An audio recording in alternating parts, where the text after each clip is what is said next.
Steph Curry and Kyrie Irving have had the most exciting point guard rivalry ever, with Steph winning multiple championships and Kyrie hitting the most important shot in NBA history. One-on-one, Irving puts it up. But what if the two swap careers? How would NBA history change? Would Steph and LeBron become the ultimate duo? Or would Kyrie and Kevin Durant bring a dynasty to the Bay? Today, we're going to find out, as we're going all the way back to 2009, where Kyrie will be starting the first of his 15 seasons with the Warriors. A stark contrast from Steph, who will be drafted to the Cavs in a couple of years before heading to Boston, Brooklyn, and Dallas down the line to link up with Kyrie's most iconic teammates. But for now, let's focus in on the Warriors in Kyrie's first year, where pretty quickly he'd live up to the hype. Cause in his first season with the team, he would immediately step in and average the most flashy 20 points per game you may ever see. And with such a crazy display of skill, we'd already be seeing NBA history change as he'd be named Rookie of the Year. Feat that Steph wasn't able to accomplish in real life.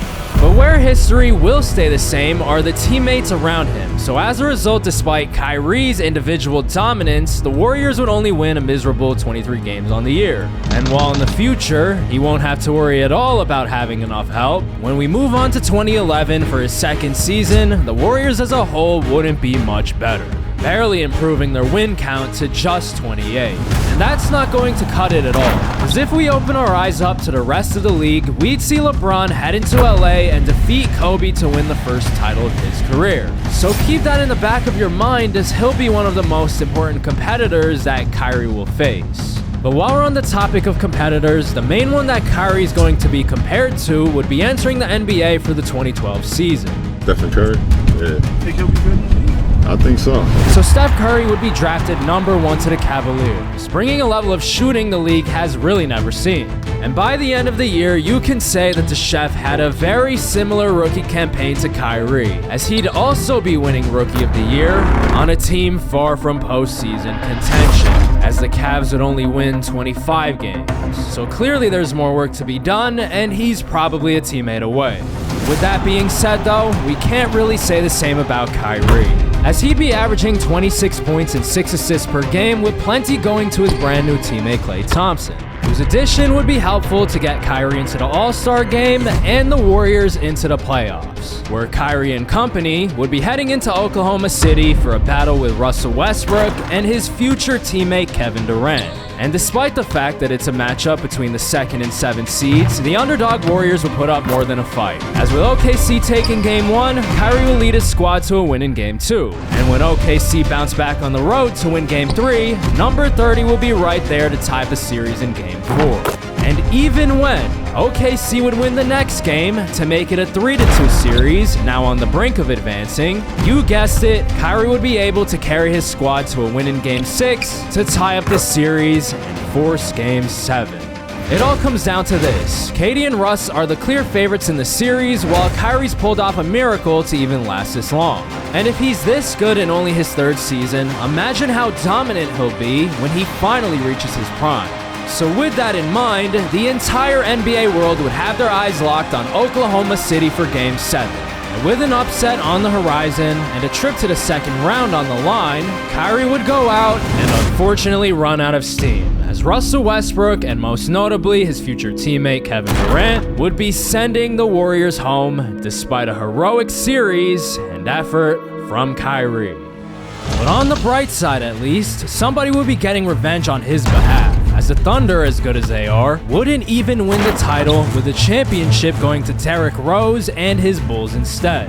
So let that serve as a reminder that the NBA is as competitive as ever, and now entering the 2013 season, it's about to get even more so, as sophomore Steph Curry would now come into his own as a 23-point scorer, driven by his usual nightly barrage of threes, sending what would otherwise be a horrible team into the playoffs for a matchup with the New York Knicks and Carmelo Anthony. Although his first taste of the postseason would be far from a walk in the park.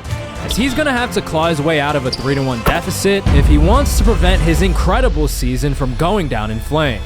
But before we see if he can make something out of nothing, Kyrie would be having a much different experience, as his first round matchup with the Spurs would start off as a 2-0 lead, only for his Warriors to drop the next 4 games just as quickly, as Kawhi Leonard would lead his San Antonio Spurs to a comeback to send Kyrie home in the first round again.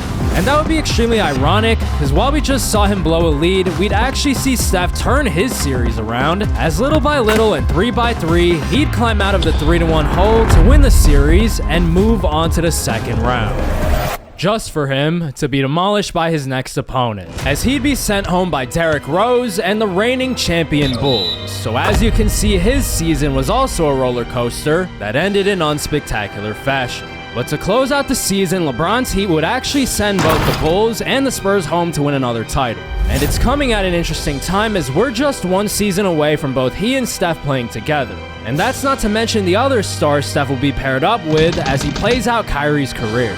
But for now, let's move on to 2014, where we would strangely see history repeat itself. Because in the playoffs, Kyrie would again be up against the Spurs, resulting in a loss, and Steph would again be up against the Bulls, also resulting in a loss. So going forward, keep both D Rose and Kawhi in the back of your minds, as they've proven to be an issue for both our stars.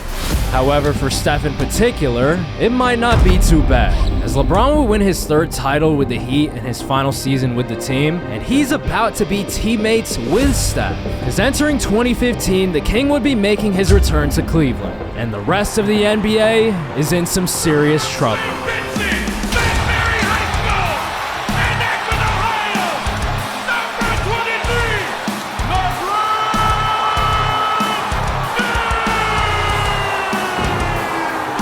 So just like that, the duo of LeBron and Steph would hit the court, and with each player's playstyle complementing the others to a T, it's no surprise that we would see the Cavs finish as the 1 seed with 64 wins. And when you really take a deep dive into their stats, it's really not a surprise it turned out this way.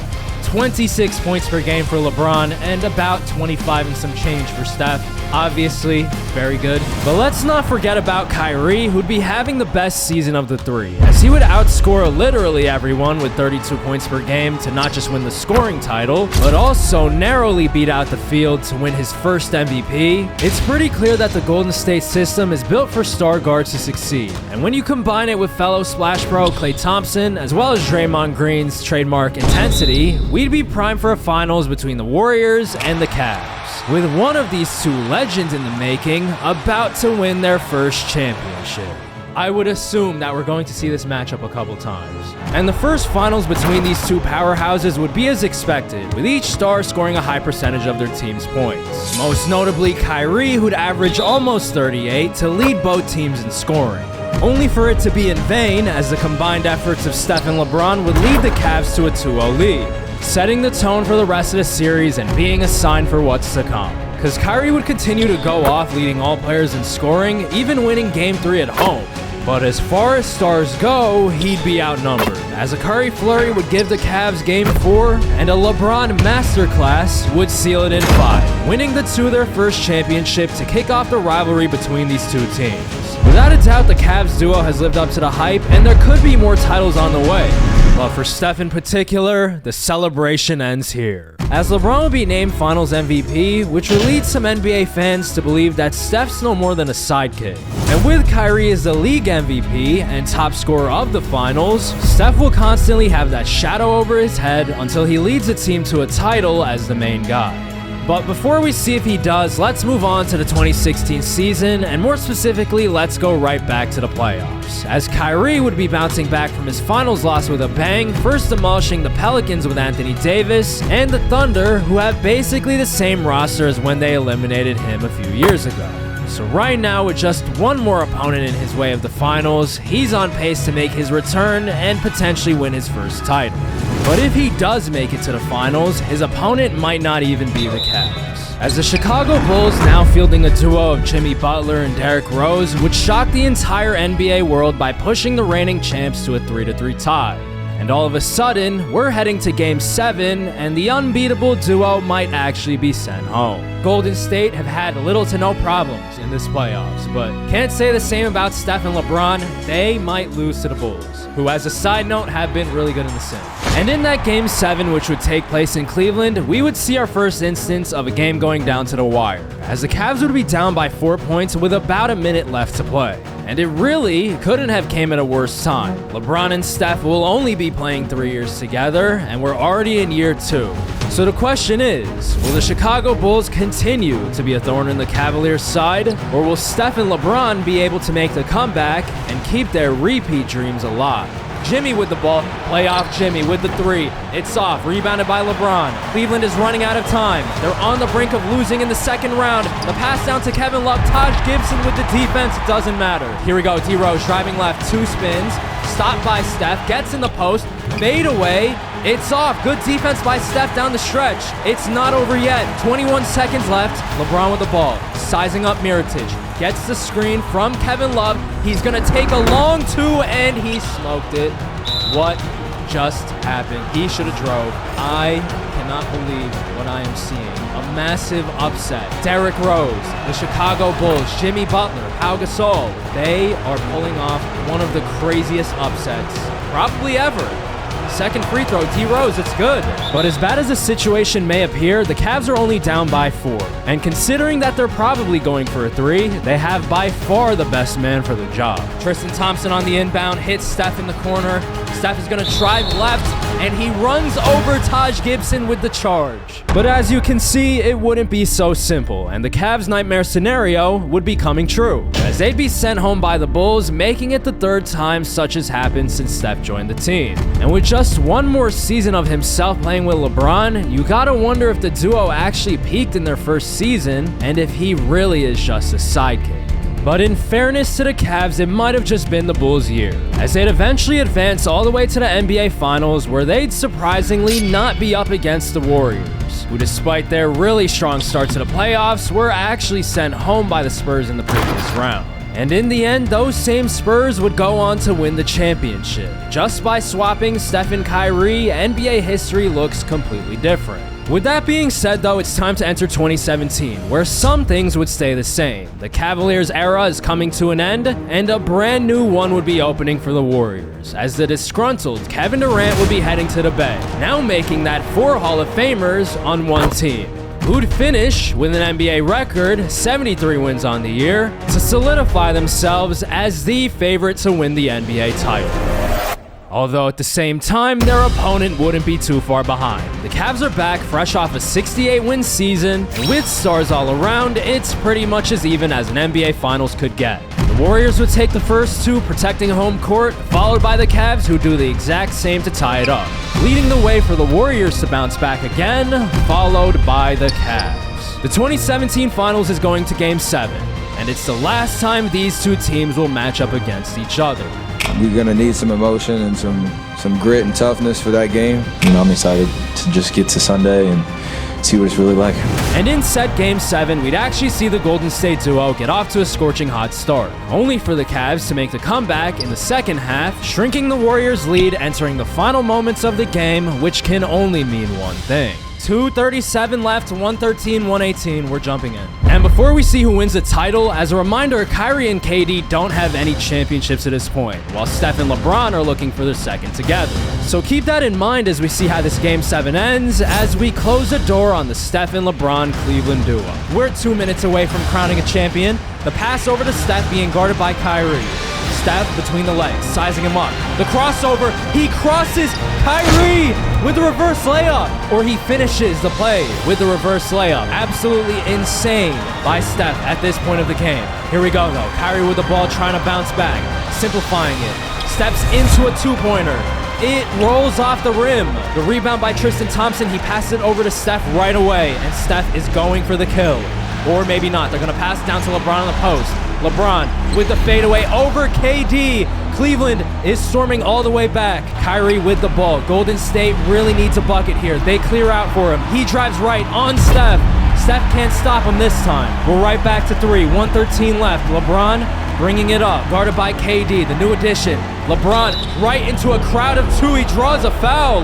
Kevin Durant does not like the call. LeBron with the most important free throws of his career. First one is up and it's in. And the second free throw to cut it down to one is going to roll in. He gets the bounce. There's a minute left. Kyrie's going to bring it up. Golden State, if they get a three here, they are in the driver's seat. Kyrie with the half spin. Over to Draymond. You know he's not about to shoot it. Over to Kyrie in the corner. Zaza sets the screen. Kyrie with the pump fake, the fadeaway. It's a three-point game.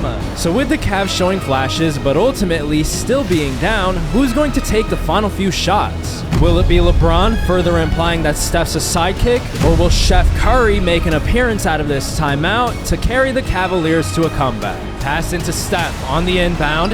Crosses over to LeBron. LeBron driving right. He smokes. Wow. He smoked the layup. Very uncharacteristic for LeBron. Kyrie's gonna go right to the basket. Nobody stops him. Kyrie just went through the entire Cavs defense. So as you can see with that layup, he's given the Warriors a ton of momentum. And after one more signature play from his co-star a few possessions later, LeBron to the basket, blocked by Durant.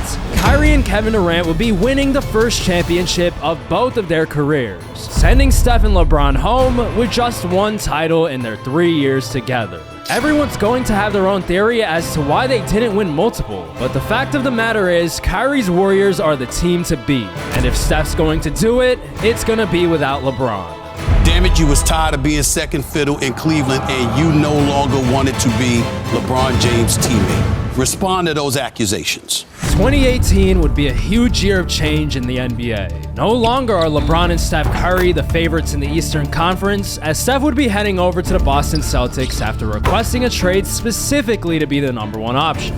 But while that's a daunting task, he won't have to do it alone. The Celtics are definitely built for a title, as they have a plethora of solid players, including Jaylen Brown and a rookie Jason Tatum, who would quickly show that he's well beyond the level of someone who's just 19 years old. But don't get it twisted, the hierarchy is set, and Steph is without a doubt running the show. 32 points per game will be the total, and he's finishing as the runner-up to the MVP. And with said loss for that award fueling him, as well as last year's loss in the finals even more so, he will lead the Celtics to an easy win over New York in the first round, an easier win over Detroit in the second, and he would be saving his best for Toronto in the Eastern Conference Finals, capping off his advancement to the NBA Finals with a sweep and history on the horizon. If he ever enters the conversation for greatest point guard ever, it's starting right here. And for Steph, out of his entire career, the 2018 season will forever be his peak, as he'd be up against the Warriors in the finals again, where he will lead the Celtics to a win in the first 2 games. And while Kyrie's Warriors would fight back by taking 2 of their own, Steph will lead the charge in Game 5, but most importantly, Game 6, where he will lead a complete team effort to a resounding win over the Dubs in historic fashion, sealing the deal with plenty of time left on the clock. Game 6 is a blowout. It's 53 points. So in the end, Steph Curry's Celtics would be winning the championship in style. And while thanks to 2K, he would be nowhere to be found as his team would raise the Larry O'Brien trophy without him, he'd be returning to hold the most important of all, his first Finals MVP. The doubters have been silenced, and he's officially out of LeBron's shadow. Cheers, baby! What are they gonna say now? But don't let Steph's most recent title fool you into believing that Kyrie isn't a legend himself. As we enter 2019, he'd enter his 30s, and he'd be having arguably his best year yet. As while he's not walking away with an MVP, he's still averaging his usual 30+ per game to win another scoring title, while on the other end, Steph Curry would not have a chance to repeat, as he'd be sent home by a very familiar former Chicago Bull yet again, and the 76ers.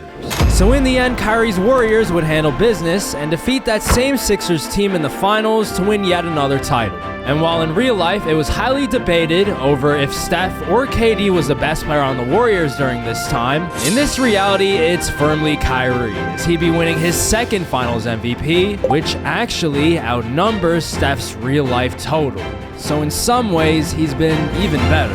But with that being said, the dawn of a new decade is upon us, and the NBA will really never be the same. Steph Curry is heading to Brooklyn to pair up with Kevin Durant, the Warriors will fall into a slump without him, and the playoffs would be played out in the NBA bubble. But as you can see, the 2020 playoffs wouldn't be super notable in the stories of our two stars. So let's just keep it moving and head on over to 2021, where Steph Curry and Kevin Durant would be joined by James Harden, and the Warriors would respond by giving Kyrie Kelly Oubre. So clearly you can see where this season is going, and as a matter of fact, as we enter the modern day, NBA history is going to change a ton. Other older stars might not be winning any more titles, and well, for the future of the league, they might just have to wait. Cause Steph Curry's got 2 more stars to play with, and is staring down the most insane final act of his career. Cause with Harden and Durant by his side, the Brooklyn Nets would become one of the greatest teams ever, with each player averaging about 25 points each, which is unheard of for a 3-man tandem. But their greatest achievement of all would be the team as a whole winning 72 games, finishing tied up for the NBA's second best record of all time. And while none of these 3 stars would be walking away as a league MVP, with it going out west instead, Luka with the MVP, hint hint, I'm pretty sure all 3 would agree that they would trade that trophy for an NBA title. And after smoking Cleveland in the first easily, their crosstown rival Knicks easily, and Indiana to wrap it up, they'd be in the NBA Finals for the first time as a trio up against the LA Clippers, who may be the one team able to stop such a powerhouse offensive system. Honestly, with all this defense, Paul George, Kawhi as well, they might be the best opponent for Brooklyn. But in the end, the series would begin with the Nets taking the first 2 games, and by the time Paul George and Kawhi would get it together to take Game 3, this one was basically already over, and the Nets are finishing it off in 5 to win the title. And in the case of Steph specifically, he'd be winning his second Finals MVP. If someone didn't already believe that he could be the best player on a title team, at this point they gotta change that opinion. And no matter what, we can mark his time with the Nets as a huge success. Nothing that could happen in 2022 can take this away from him. Not even a trade that would send James Harden to Philly in return for Ben Simmons. But in all seriousness, this is the last season that Steph's playing in Brooklyn, and the only thing that could really pour rain on his parade would be a loss in the finals, as both he and KD would be back up against a very familiar opponent. Kyrie and his squad have returned to the finals, just like the real-life 22 Warriors. But the question is, can they keep history the same and win a title? Before we find out the answer, let me just preface it by saying that in this universe, Kyrie is a superior scorer to Steph in real life. And we already talked about his finals MVPs being more as well. He's heading straight for a VIP spot in the Hall of Fame. But if we look at these finals from a teammate perspective, Steph is playing with Kevin Durant against his former teammate Kyrie. The elbow pull-up, the signature shot, it's good. While on the other end, Kyrie's playing with an older Klay Thompson. Golden State has to get something done quick here. Klay's gonna launch it. He misses again, another wide open look. So in the end of this specific finals game, the Nets would be going up 3-2 in the series. And unfortunately for Kyrie, the matchup isn't really in his favor. Brooklyn would be closing out their second straight championship in spite of the Harden trade a few days later, now allowing Steph to ride off into the sunset and leave the city truly on top. And for his last stop, he'd be heading to the best possible situation for an aging star, as he'd be heading to Dallas to pair up with Luka Doncic, who, as we saw, won an MVP earlier, and a couple more in the background. So while Steph is now a sidekick for sure, it's not an insult by any means. Clearly, this is the best duo in the league. And like I said, older players are done winning titles. Younger players still have to wait, and out of all the stars Steph has played with, by the end of this, you might think Luka was his best. Welcome to the 2023 Finals between the Dallas Mavericks and the Atlanta Hawks. But saying matchup might have been generous. The entire series was dominated by the Mavs. Steph with the ball, Steph with the dagger. It rolled in a little bit, but it counts all the same. So in the end, Steph's new team would be walking away as champions. And while his finals MVP days are over, he's still definitely sleeping well, as he now has a whopping 5 championships to his name. But it doesn't end there, as in the following 2024 season, Luka and Steph would be in Milwaukee for the finals. And with Luka in particular getting better as he enters his prime, and Steph settling in as a legendary sidekick, they'd go shot for shot to sweep Giannis for Steph's 6th title. But where is Kyrie in all of this? Well, at this point, he had just averaged 30+ points per game for the 9th consecutive year. And that stat is in fact an NBA record dating back to legends of the game such as Jordan and Wilt. But despite him becoming arguably the best scorer ever, Golden State's front office had surrounded him with odd-fitting players. Their former championship core is getting old, and not even their Hall of Fame coach is safe from the wrath of their fans. Despite his impressive resume, Kyrie can't do it all alone. While in comparison, Steph has a balanced team around him, spearheaded by one of the game's brightest young stars. So in his last dance and last finals appearance, he'd be returning to the place where he won his first finals MVP, which both got him out of LeBron's shadow and is now making his former teammates try to do the same thing to get out of his. But in the end, both he and Luka would be making history the NBA hasn't seen in 2 decades.